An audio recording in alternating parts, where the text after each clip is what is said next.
반기문 유엔 사무총장입니다. 박연차 게이트, 박연차 리스트가 존재한다. 거기에 반기문 유엔 사무총장 이름이 있다? 지난 주말부터 나오고 있는 얘기입니다. 하나 더 보겠습니다. 과거에도 보면요, 이렇게 검증한다는 것, 글쎄요, 공작 정치이다, 흑색 성전이다, 이렇게 결론이 난 것도 있고 아닌 것도 많이 있기 때문에 굉장히 혼란스럽습니다. 자, 지금부터 반기문 유엔 사무총장 얘기를 좀 나눠보겠습니다. 먼저 며칠 전 회견 그 장면 소개합니다. 이전 세계에서 쌓은 경험을 어떻게 한국 사회에 기여할 수 있을지 깊고 진지하게 고뇌하고 있다, 이렇게 이제 말씀을 드립니다. 한 놈을 불살려서라도 제가 노력할 용의가 있다. 나이가 많은데 좀 쉬시는 게 어떠냐, 이렇게 생각하는 사람들도 있는데, 제가 제 건강이 받쳐주는 한은 제가 국가를 위해서 노력할 용의가 있는데. 자, 지난주 토요일 이틀 전부터 반기문 유엔 사무총장 검증과 관련 기사가 쏟아지고 있습니다. 뭐 2개, 3개, 4개 계속 이어지고 있는데요. 이상일 의원께 좀 여쭤보겠습니다. 2009년이니까 7년 전 검찰 수사인데 그때 무슨 리스트가 작성되다, 이런 뉴스가 계속 쏟아지고 있죠? 네, 그렇습니다. 그러니까 뭐 박연차 회장 여비서 수첩 이야기도 나오고, 네. 그때 이야기를 가지고 지금 한 주간지가 보도를 하고 있잖아요. 네. 그런데 지금 뭐 실명으로는 안 나오고 있습니다. 그러니까 유비통신 비슷하게 카더라로 해서 뭐 반기문 총장이 2005년에 베트남의 외무장관이 방문했을 때 외무장관 공간에서 만찬을 베풀었는데 그때 명예총영사인 박연차 회장도 초대를 받았고, 그 자리에서 1시간 먼저 박연차 회장이 와서 20만 달러를 전달했고 3만 달러를 전달하라고 했다는 건데, 저도 기자 출신이지만 저 정도 내용 가지고는 기사를 통상은 쓸 수가 없습니다. 그리고 반기문 총장 쪽에 확인도 해야 되고, 그런데 지금 반기문 총장 쪽 이야기를 제대로 들었다면 더더욱 기사 쓰기가 어려운 사안이, 박연차 회장이 당시 만찬장에 늦게 와서 다른 분들이 기다리다가 먼저 식탁에 앉았다는 거고, 박연차 회장 약간 술 취한 상황에서 그분이 오셔가지고 식사하고 다른 일행과 함께 떠났는데,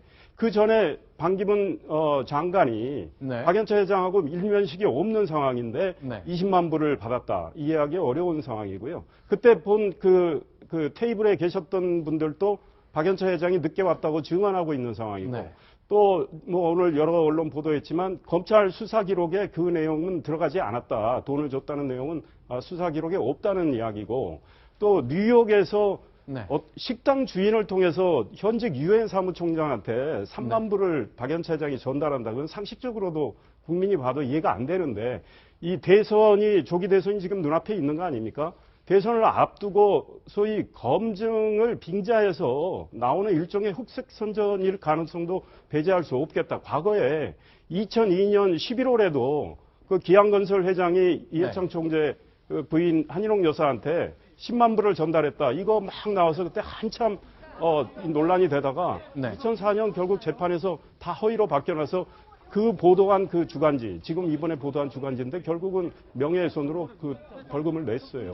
자, 굉장히 혼란스럽습니다. 그러니까 7년 전 수사 때 박연차 회장이 반기문 유엔 사무총장 이름을 거론하는 것은 거의 사실처럼 확인되어 가고 있습니다. 당시 취재했던 기자들도 당시 그런 얘기를 들었다는 말이 나오니까 전혀 뜬금없다고 보기 좀 어려운데, 문제는 돈을 건넸다는 정황이 구체적으로 그 언론이 보도를 하고 있는데 현실하고 좀 굉장히 안 맞는 측면이 있거든요. 자, 과연 이걸 어떻게 해야 될지 굉장히 혼재된 정보가 계속 쏟아지고 있어서 어떻게 봐야 될지 모르겠습니다. 하지만 저는요, 이렇게 생각이 돼요. 저는 저희 얘기 오래전부터 들었어요, 사실. 들었는데 뭐 그런 검찰에서 말이에요, 여러 가지 무슨 첩보 이런 거 다 입수하지 않습니까? 그러니까 별의별 무슨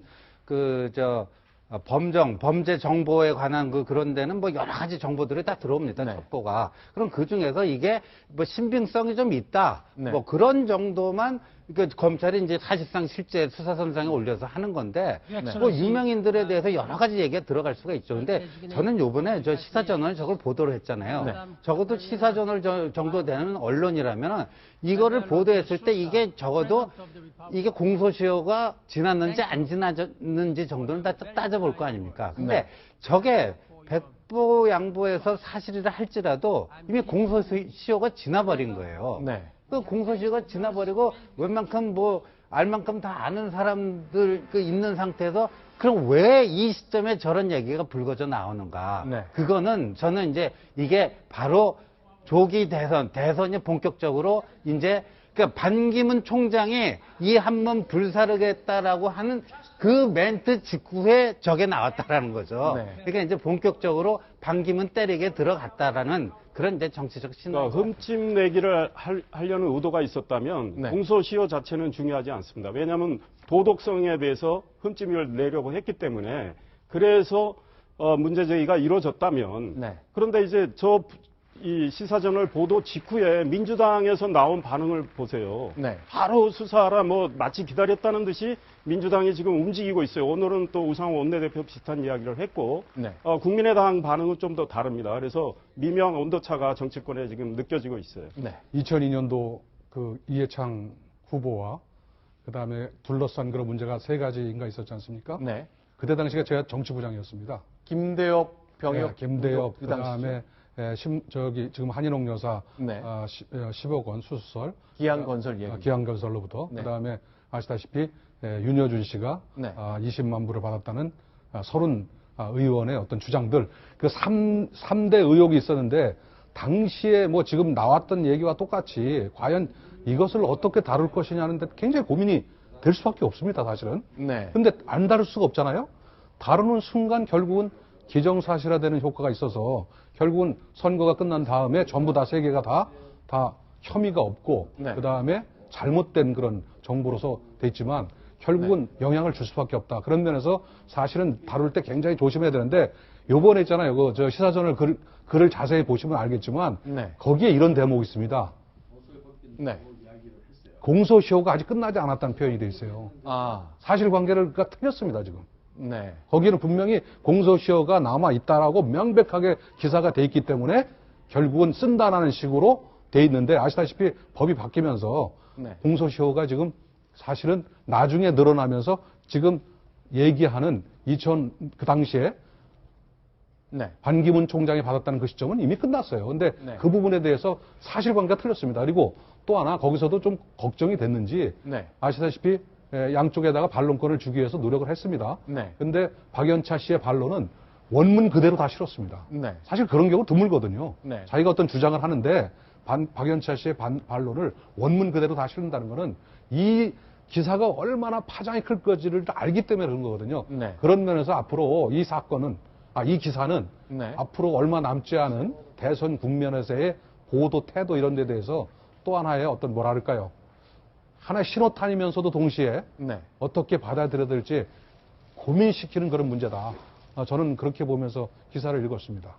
자, 그럼 이제 오늘 또 나온 뉴스가 있죠. 뭐 SK텔레콤이 반기문 유엔 사무총장의 아들을 뉴욕에서 채용했는데 SK텔레콤의 미주법이란 이 조직 자체가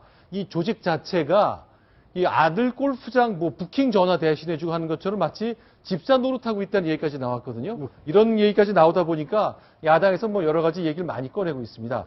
일단 더불어민주당과 국민의당 얘기가 좀 다르거든요. 그 온도차를 지금부터 그 대변인의 얘기를 통해서 좀 소개해드리겠습니다. 반기문 예비 대선 후보에게 촉구합니다. 납득할 수 있는 해명을 하십시오. 반기문 총장은 혹독한 검증을 자처해야 합니다. 기름장어처럼 피해서는 안 됩니다. 반기문 총장 측에서는 해명하면 됩니다. 그렇지만 근거 없는 그러한 폭로 검증은 밝은 정치, 깨끗한 대통령 선거에 바람직하지 않다. 진짜로 국민의당은 저 영입 가능성 그게 진짜 있다고 보는 건가 보죠. 굉장히 조심스럽게 얘기를 하네요.